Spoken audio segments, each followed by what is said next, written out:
The Orioles are in an 0-2 hole and facing elimination. But if there's one thing we know from watching this 2023 Orioles season is that the O's are not done yet. But how can they dig out of this hole, win 3 games in a row, and somehow still advance to the ALCS? Well, I'll try to tell you how. Coming up on this episode of the Locked On Orioles podcast. You are Locked On Orioles, your daily Baltimore Orioles podcast. Part of the Locked On Podcast Network, your team every day.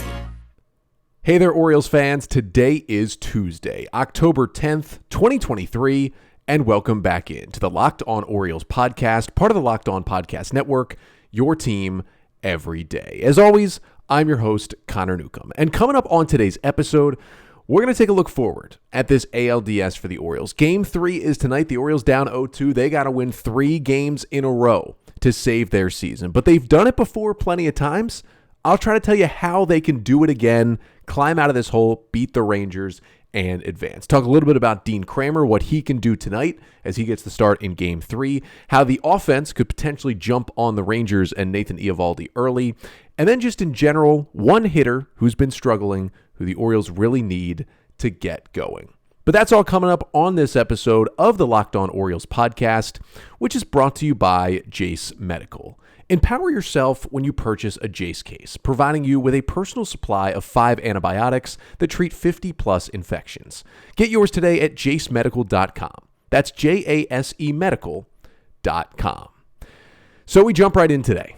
We know the circumstances. This could be the final podcast I record in 2023 in which the Orioles season is still alive. They trailed the Rangers 0-2 after losing 3-2 in Game 1 and 11-8 in Game 2 of the ALDS at Camden Yards over the weekend. And now the series shifts back to Texas, where Games 3 and hopefully 4 will be played here on Tuesday and Wednesday night. If the O's were to continue to advance and keep winning, it would be an off day Thursday before Game 5 returned back to Camden Yards Friday night under the lights. Now, obviously the Orioles are taking this with a one game at a time approach. Can't get to Game 4 if you don't win Game 3 tonight.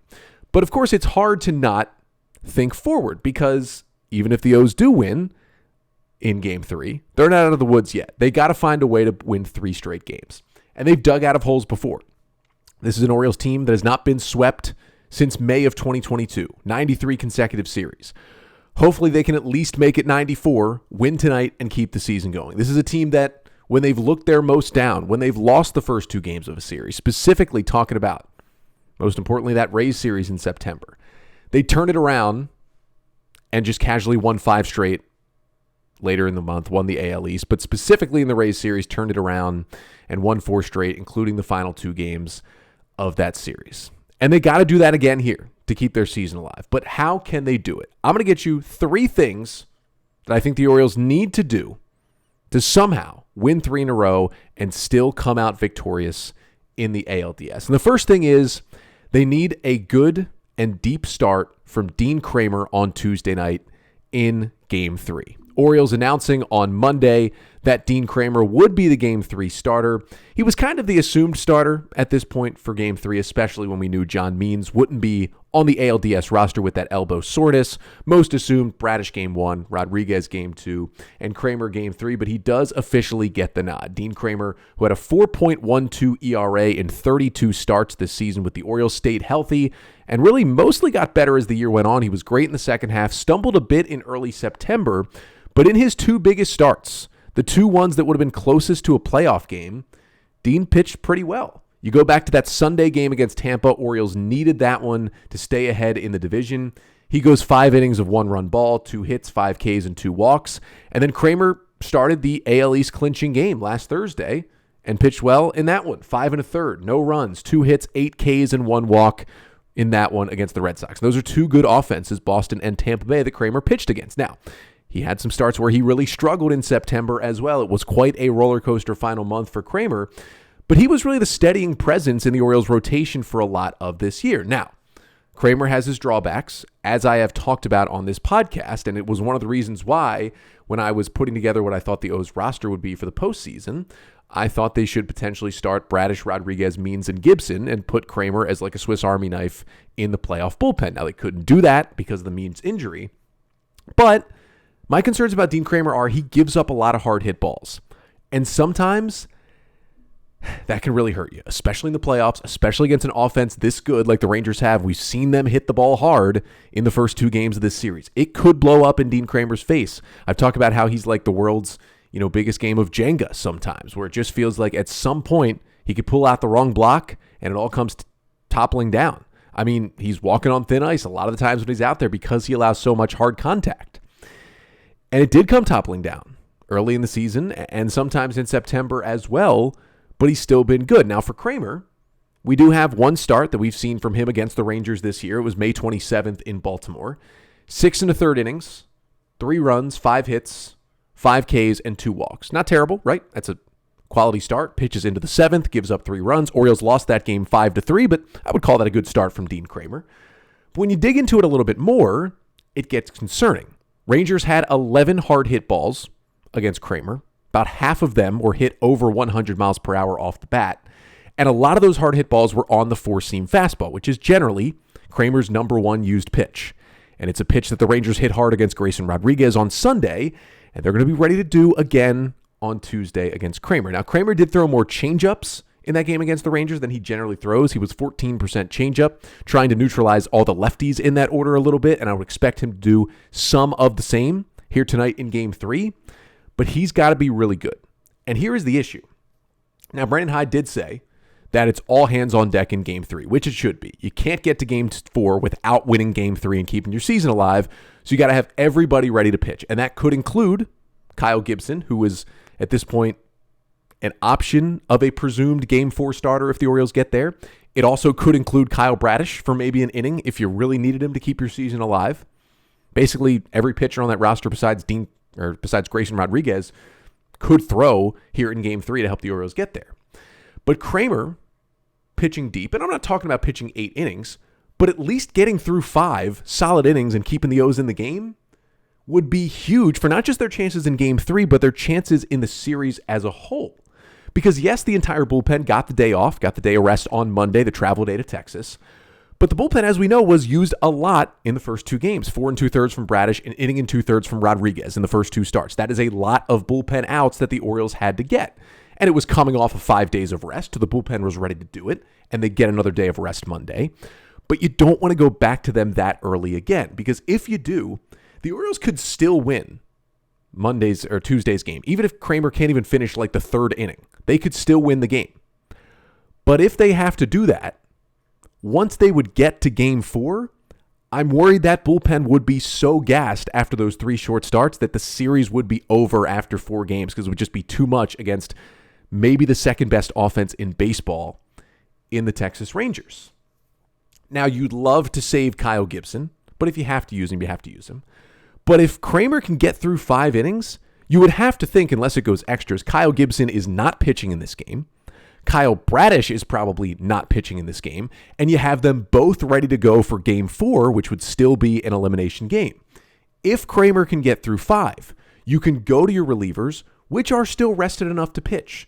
Yinyer Cano and Cionel Perez and Tyler Wells and Danny Coulomb are all going to be good to go, and DL Hall, who's had 2 days off after his amazing performance Saturday because he didn't even pitch in Sunday's game either.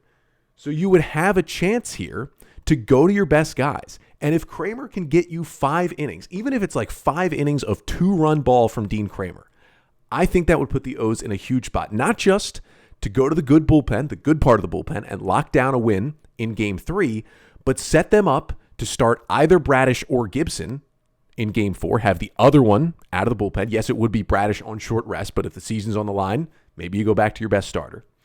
And then have a good chunk of the pen still ready to come in after that.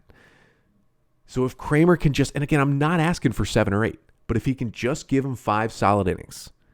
And hey, if it's a lucky 5 solid innings, if it's 13 hard hit balls, yet he escapes with 2 runs, I don't care, right? We're into the postseason. It's not about the peripherals anymore in the postseason. It's about the results. And if he can get him to that 6th inning to turn it over to the bullpen with the lead or at least the game close or tied, that is going to do wonders for the Orioles. And then you can set up that pitching moving forward so much better than if you have to dive deep into that bullpen to try and win the game on Tuesday night. But it's not just going to be about the pitching to try and come back and win this series, right? Like, I know the pitching was terrible Sunday, but you got to remember Bradish and the bullpen were amazing on Saturday, and they still lost game 1 in that one. They're going to need more help from the offense, and it was bad Saturday, and it was good Sunday. Going to need the good version here on Tuesday, but specifically, I feel like they need to jump out to a lead, and they did it on Sunday and then gave it right back, but a big inning would be super helpful, right, for the Orioles? We'll talk about that coming up next. But first, this episode of the Locked On Orioles podcast is brought to you by Jase Medical. Now the question is, what is Jase Medical? Well, first of all, they've got a main product called the Jase Case.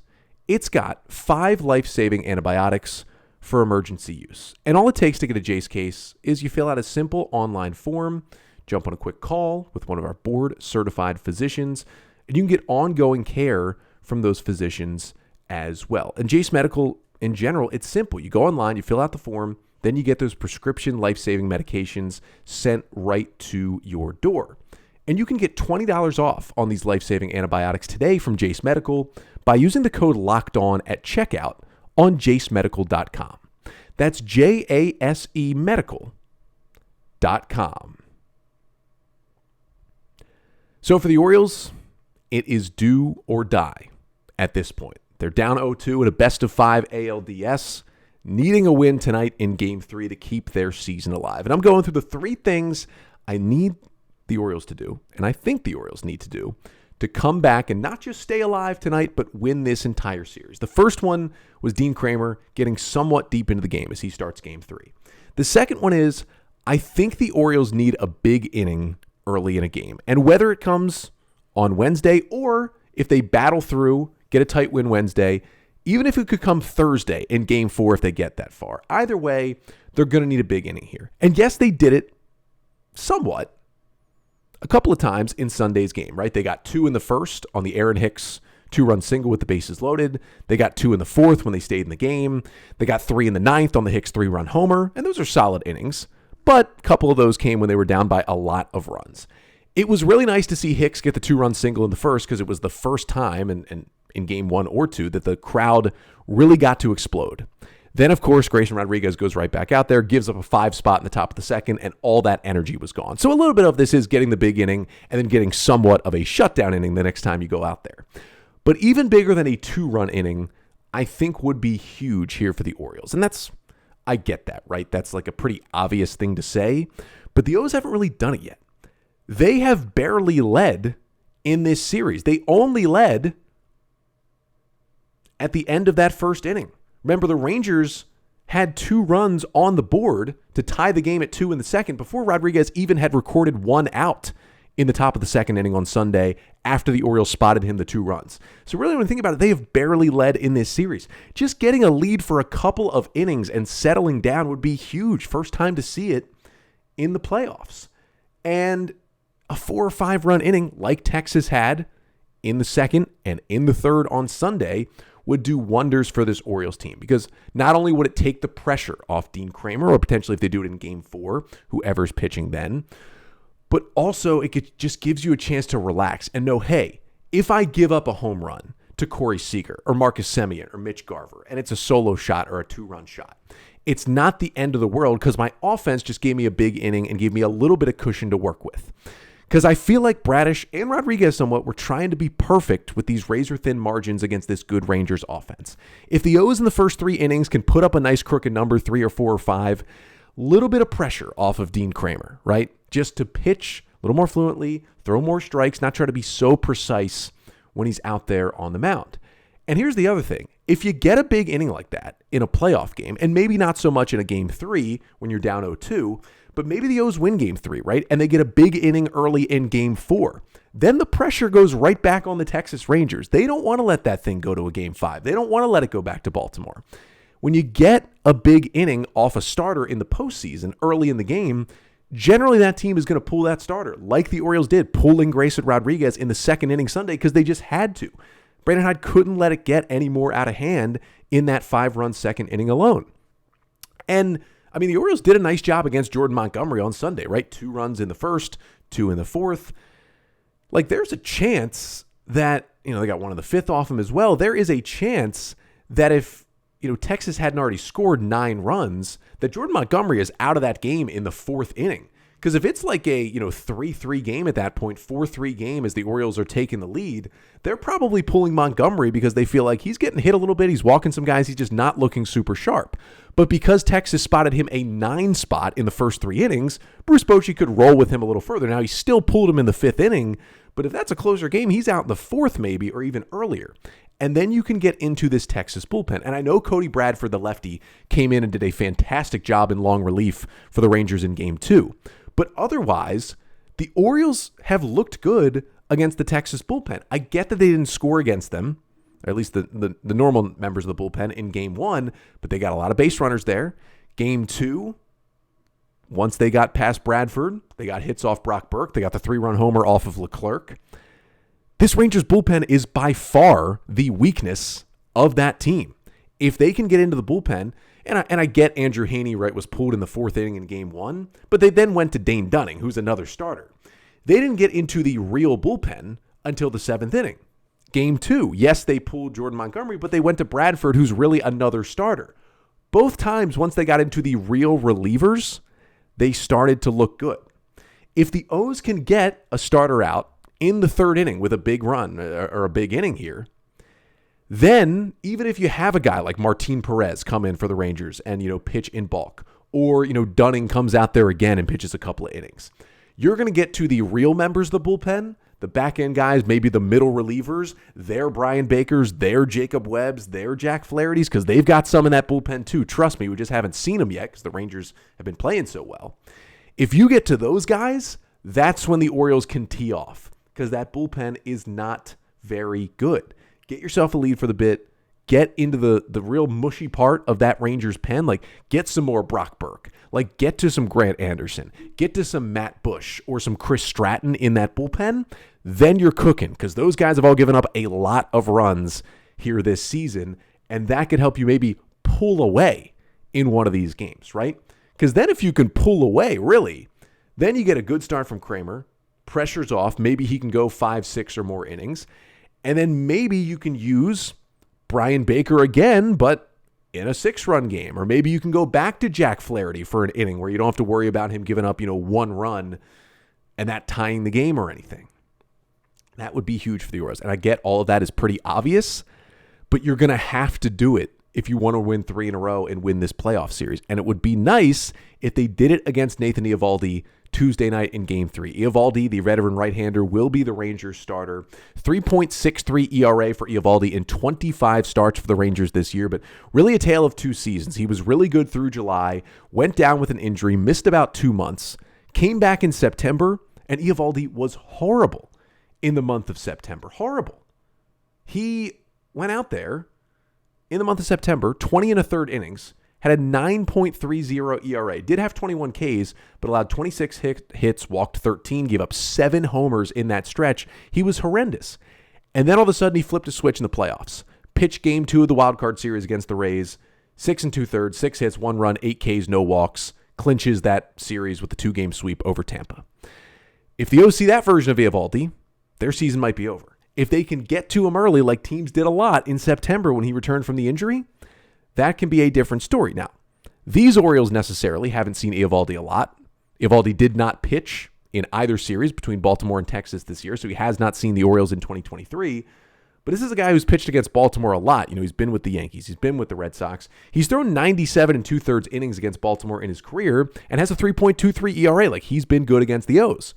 But Jordan Montgomery had a 3 ERA in 16 starts against the O's in his career, and the Orioles got to him on Sunday. These are a different Orioles team. They can get to these guys. Get to Eovaldi early, get him out, force them to go to Martin Perez, who might be their Game 4 starter, and then force them to get into the mushy part of that bullpen. It would just be huge for the Orioles. But there's one final thing I think the O's need to get going. And yes, I can talk about the offense in general and getting the big inning and putting the pressure on and making Bochy make more decisions earlier in the game. But there's one hitter who hasn't been the Orioles' number one offensive star this year, but certainly a guy they've counted on in big moments, who just has not come up big in any moments so far in this series. I'll tell you who that is and why the O's need him coming up next. But first, this episode of the Locked On Orioles podcast is also brought to you by FanDuel. Now, we know it's baseball playoffs time, and it is a fun time for Major League Baseball. October baseball is back, and you can make your postseason debut with FanDuel, America's #1 sportsbook. Join FanDuel today, and you'll get started with $200 in bonus bets guaranteed when you place your first $5 bet. Just visit FanDuel.com/lockedon to create your new account. Then you can get on the action from the first pitch until the final out. Bet on everything from strikeouts to homers to who will win the game. And if you don't want to wait the whole game to get a W, predict what will happen the next at bat with quick bets.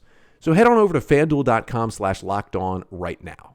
Step up to the plate this postseason with $200 in bonus bets guaranteed. Make every moment more with FanDuel, official sports betting partner of Major League Baseball. So it's do or die for the Orioles. Backs against the wall. This is when they've been at their best this season, right? Down in a series, need to avoid a sweep, need to turn their season around, not playing well, desperately need a win. It kind of feels like that's when the O's have been at their best. But none of those situations has more pressure than this one, because it's not just a sweep in the regular season if you lose Game 3. Your year is over. And after 101 wins and winning the AL East and shocking the world, you would go out with a whimper with no postseason wins. And it stinks that baseball is graded more on 3 games in the postseason than it is in 162 in the regular season, but that's where we are. It's an entertainment product. You're going to get narratives and grades more on the postseason than you are in the regular season. It is just how it is. But it's Game 3 of the ALDS coming up tonight. Orioles fighting for their lives, an 8:03 p.m. Eastern Time start on Fox. As I talked about, it's Dean Kremer for the Orioles. It's Nathan Eovaldi for the Rangers. O's trying to keep their season alive. And if you don't want to watch the Fox broadcast or you're out and about, you can still listen to every single pitch of the Orioles' hometown radio broadcast with Kevin Brown and friends on the air with the SXM app through SiriusXM. Just download the app and search Orioles. But in that game tonight, if the Orioles are going to win, I talked about how Dean Kremer needs to pitch deep, set up the pitching moving forward. Orioles offense needs a big inning early, get into that bullpen, start to wear down some of the arms for the rest of the series. But whether it comes in Game 3, or if the Orioles can survive this one and move to Game 4 or 5, at some point here, I pretty much guarantee this. The Orioles are not going to come back and win this series if they don't get a big hit from Cedric Mullins at some point here in these next 3 games. It has not been good for Mullins lately. It has not been good for him in the postseason. In the 2 games, he started both. He's 0 for 8 with 3 strikeouts and a lot of soft contact, not even really driving the ball at all. And Cedric Mullins just has not been good since returning from that groin injury for the second time. When he came back from the second groin injury, that was in early August, he has been quote-unquote healthy and in the lineup since then, but has just not been a productive bat for the Orioles. Since that time, when he returned basically in the second week of August, it's been 165 plate appearances for Cedric Mullins in August, September, and then the first day of October in the regular season. He's hitting just 190 through that stretch to finish the season with a 232 on base and a 353 slugging. That is good for just a 585 OPS. Essentially, through that time, he's been a similar, if not worse, hitter than Jorge Mateo. That is how bad Mullins has been in that stretch. 43 strikeouts to just 8 walks in that 165 plate appearance stretch for Cedric Mullins. It has not been good. Mullins has been a great player for the Orioles. Amazing 2021, really solid 22. Actually ended 2023 because of that slump with a 99 WRC+, which meant he ended the season actually a below average, just barely, but below average hitter in Major League Baseball. And that's not how he was before that first groin injury. Mullins was having an amazing first 2 months. In April and May, he was on pace to be better than he was in the 30-30 season in 2021. Then he got injured, came back, was slow for about a week or so, then picked it up, then got injured again, and just never picked it up again when he came back from the second groin injury. And you have to think he's still fighting through something. Like, you can pretty much guarantee Mullins is still not 100%, but wanted to be back to help out this team. But here's the thing. Even as Mullins has struggled down this stretch since he's come back, he has still come up with some huge plays and some huge swings for the Orioles. Just think back to some of the O's biggest moments in August and September. A lot of them were Cedric Mullins, despite the fact that in basically every other moment, he was really bad at the plate.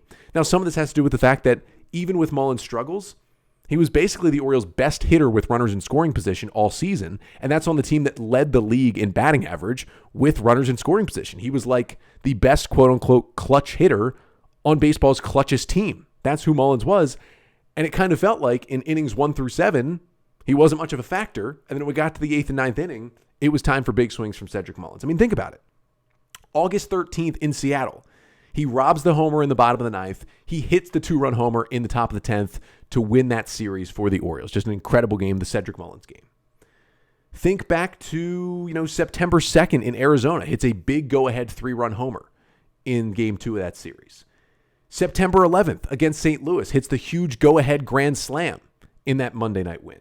September 17th against Tampa Bay has the walk-off sac fly that gets the Orioles that just incredibly huge win that really led to them winning the division on that crazy 11-inning game on a Sunday. And then the very next night in Houston, September 18th, hits the go-ahead 3-run homer in the 9th inning with the Orioles down to their final 2 outs to put the O's up 8-7 and get a huge win on the road against the Astros. And it almost kind of feels like those things that I named were like his only RBIs and his only hits of this stretch. I know that's not the case. He had others and even hit other homers. But he's come up with the big moments despite the slumps. So even if Cedric Mullins goes 1 for 4 tonight, I mean, he's going to get the start, especially against a right-hander in Eovaldi and the defense he brings in center. But even if he goes 1 for 4 tonight in game 3, it feels like that one hit has got to be some sort of huge 2-run homer late in the game to put the Orioles on top, right?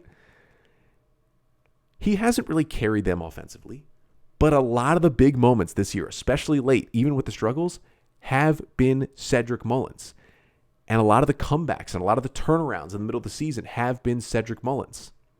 It feels like if they're going to make the biggest turnaround and the biggest comeback of all, not all of it's going to go on him, but that big moment might have to be Cedric Mullins. And I think those are the 3 things the Orioles need to come back and win this ALDS. It's been done before.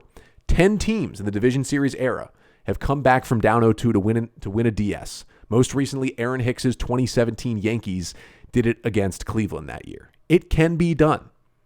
But going to need a deep start from Kramer. Going to need some big innings from the offense. And I think a big swing here from Cedric Mullins. But that'll do it for today.